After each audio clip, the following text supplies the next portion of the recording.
Hello everyone. आज की video में हम लोग करने वाले हैं एनसीईआरटी क्लास 10 का जो बुक है उसका एक्सरसाइज 8.1 का क्वेश्चन नंबर सेकंड यानी कि जो दूसरा क्वेश्चन है इसका हम लोग सॉल्यूशंस देखने वाले हैं। चैप्टर का नाम है आपका ट्रिगोनोमेट्री। तो देखिए क्वेश्चन क्या कहता है सेकंड में, इन गिवन फिगर, एक देखिए आपको यहाँ पर एक फिगर दिया हुआ है, उसमें आपको फाइंड करना है tan P minus cot R का वैल्यू। तो देखिए ये फिगर दिया हुआ है, एक ट्रेंगल बना हुआ है, ट्रेंगल का क्या नाम है पी क्यू आर। इसमें से ये जो साइड है पी क्यू, इसका लेंथ कितना दिया हुआ है 12 सेंटीमीटर, और ये जो पी आर जो है इसका लेंथ दिया हुआ है 13 सेंटीमीटर। तो आपको जो है टेन पी, यहाँ पे देखेंगे tan P minus cot R का वैल्यू पता करना है। तो सबसे पहले देखिए क्या करना है कि हम लोगों को जो ये जो ट्रायंगल है इसका जो ये तीसरा जो साइड है इसको हम लोग को फाइंड आउट करना है। तो ये एक राइट एंगल ट्रायंगल है, ये आपका परपेंडिकुलर है, ये हाइपोटेनियस है। तो हमें सबसे पहले क्या करना है, बेस फाइंड आउट करना है। तो आप पढ़े होंगे यदि किसी भी राइट एंगल ट्रायंगल का दो साइड दिया हो तो तीसरा साइड हम लोग कैसे निकाल सकते हैं, पाइथागोरस थ्योरम से। तो यहाँ पर हम लोग सबसे पहले लिखेंगे using Pythagoras theorem, Pythagoras theorem. तो पाइथागोरस थ्योरम क्या बोलता है कि एक राइट एंगल ट्रायंगल में दो साइड का स्क्वायर का जो सम होता है वो, ये जो हाइपोटेनियस वाला है ये तीसरे साइड के स्क्वायर के क्या होता है, इक्वल होता है। यानी कि इसको हम लोग ऐसे लिख सकते हैं कि पी आर का जो स्क्वायर होगा वो इक्वल होगा पी क्यू का स्क्वायर प्लस क्यू आर का स्क्वायर। ये आपका पाइथागोरस रूल या पाइथागोरस थ्योरम बताता है कि हाइपोटेनियस जो साइड है इसका स्क्वायर किया जाएगा तो बाकी ये दोनों जो साइड है इसके स्क्वायर का सम करेंगे तो आपस में क्या होता है, इक्वल होता है। तो यहाँ से हम लोग जो है थर्ड साइड को हम लोग फाइंड आउट कर सकते हैं। जैसे देखेंगे जो पी आर है, पी आर कितना है, इसका वैल्यू 13, तो यहाँ पुट करेंगे 13 का स्क्वायर हो जाएगा, minus P Q, P Q का वैल्यू कितना दिया हुआ है 12, तो यहाँ पुट करेंगे 12, ये आपका हो गया 12 का स्क्वायर, प्लस क्यू आर जो है ये हमें फाइंड आउट करना है, तभी इसका हम लोग यहाँ पे वैल्यू निकाल सकेंगे। तो ये क्यू आर का स्क्वायर को ऐसे ही लिख देंगे। अब इसको सॉल्व करेंगे तो यहाँ पे देखेंगे यहाँ पे स्क्वायर होगा, क्यूब लिखा गया है, 13 का स्क्वायर, तो 13 का स्क्वायर करेंगे तो कितना होगा 169। इसी प्रकार से यहाँ 12 का स्क्वायर करेंगे तो 12 का स्क्वायर करना है, 12 का स्क्वायर, 12 को 12 से मल्टीप्लाई करेंगे कितना आएगा 144। कम से कम जो है 1 से लेकर के 25 तक जो है आप स्क्वायर जोड़ याद रखिए, और क्यूब कम से कम 15 तक जो है जोड़ याद रखना है। तो 13 का स्क्वायर करेंगे तो 169 आएगा, और 12 का स्क्वायर करेंगे 144 आएगा, प्लस कितना हो जाएगा क्यू आर का स्क्वायर। अब ये जो 144 है इसको इधर ले आएंगे तो 169, और इसको इधर लाएंगे तो कितना हो जाएगा माइनस 144, इधर बच जाएगा आपका क्यू आर का स्क्वायर। अब आपको इसको सब्ट्रैक्ट कर देना है, 169 में से माइनस करेंगे 144 तो आपका कितना आएगा, इसको जब सॉल्व करेंगे तो 25 आएगा। कैसे देखिए 9 में से 4 को घटाएंगे तो कितना आएगा 5, और यहाँ 6 में से 4 जाएगा तो कितना बचेगा 2, और 1 में से 1 जाएगा तो 0, यानी 25 आएगा। लिख करके नहीं घटाना है, ये सबको ओरली करने का कोशिश करना है माइंड में ही। आगे देखेंगे यहाँ पे क्या है क्यू आर का स्क्वायर, हमें तो निकालना है क्यू आर, जबकि यहाँ पे क्या आ रहा है क्यू आर का स्क्वायर। तो देखिए ये जो 25 है इसको हम क्या लिख सकते हैं 5 का स्क्वायर, 5 का स्क्वायर करेंगे 25 ही आएगा, और यहाँ पे क्या है क्यू आर का स्क्वायर। अब ये जो स्क्वायर से स्क्वायर क्या हो गया, कैंसिल हो गया, तो इसलिए यहाँ पे देखेंगे कि क्यू आर का जो वैल्यू आ गया ये आपका कितना आ गया 5 सेंटीमीटर।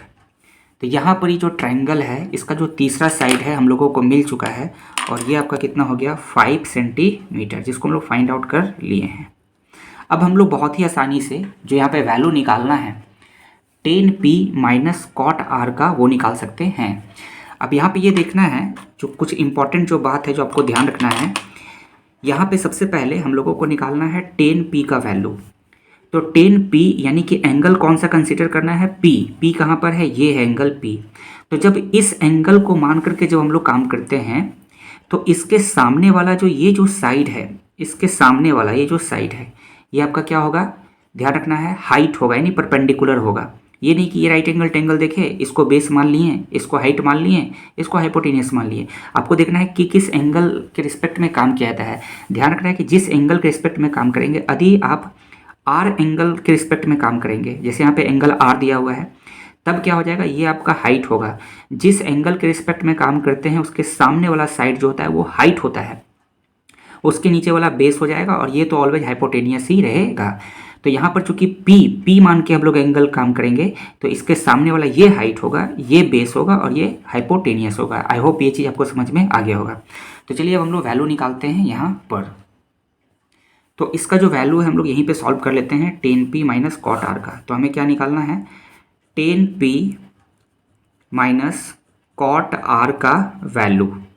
तो देखिए टेन पी है यहाँ पे, तो इस एंगल को लेके चलेंगे, तो टेन बराबर क्या होता है, perpendicular by base. I hope ये आपको पता ही होगा, टेन बराबर होता है परपेंडिकुलर बाई बेस।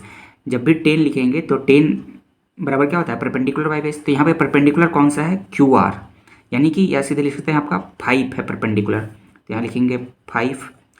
और परपेंडिकुलर बाई क्या होता है, बेस, और बेस यहाँ पे कितना है, तो ये हो गया 12, तो 5/12 लिखेंगे। इसमें कन्फ्यूजन नहीं होना चाहिए।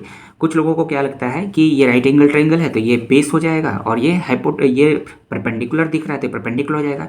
ये तब होता हाइट जब हम लोग इस एंगल के रिस्पेक्ट में काम करते हैं। यहाँ एंगल पी है, तो इस एंगल के रिस्पेक्ट में काम कर रहे हैं, तो इसके सामने वाला को हाइट लेना है, इसको बेस लेना है, इसको हाइपोटेन्यूस लेना है। फिर यहाँ लगाएंगे माइनस। अब देखिएगा यहाँ पे इससे कॉट आर का वैल्यू निकालना है, तो अब इस एंगल के रिस्पेक्ट में काम करना है। तो जब इस एंगल के रिस्पेक्ट में करेंगे तो इसके सामने वाला जो होगा, इस एंगल के सामने वाला, तो ये आपका हाइट हो जाएगा। तो यहाँ पे कितना हो जाएगा, सॉरी ये एक मिनट, यहाँ पे ये आपका हाइट हो जाएगा, और ये क्या हो जाएगा, बेस हो जाएगा।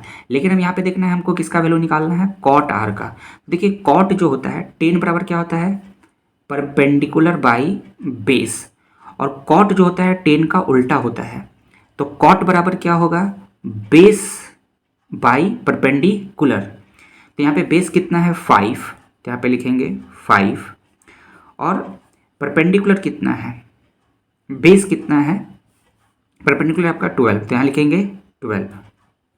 देखिए यहाँ पे फिर से आपको समझा दे रहा हूँ, 10p निकालना है। 10 बराबर क्या होता है, परपेंडिकुलर बाई बेस। तो यहाँ पे देखिए इस एंगल में ये हो गया आपका परपेंडिकुलर, ये हो गया आपका बेस, तो ये हो गया 5/12 माइनस कॉट जो होता है वो 10 का क्या होता है, उल्टा होता है।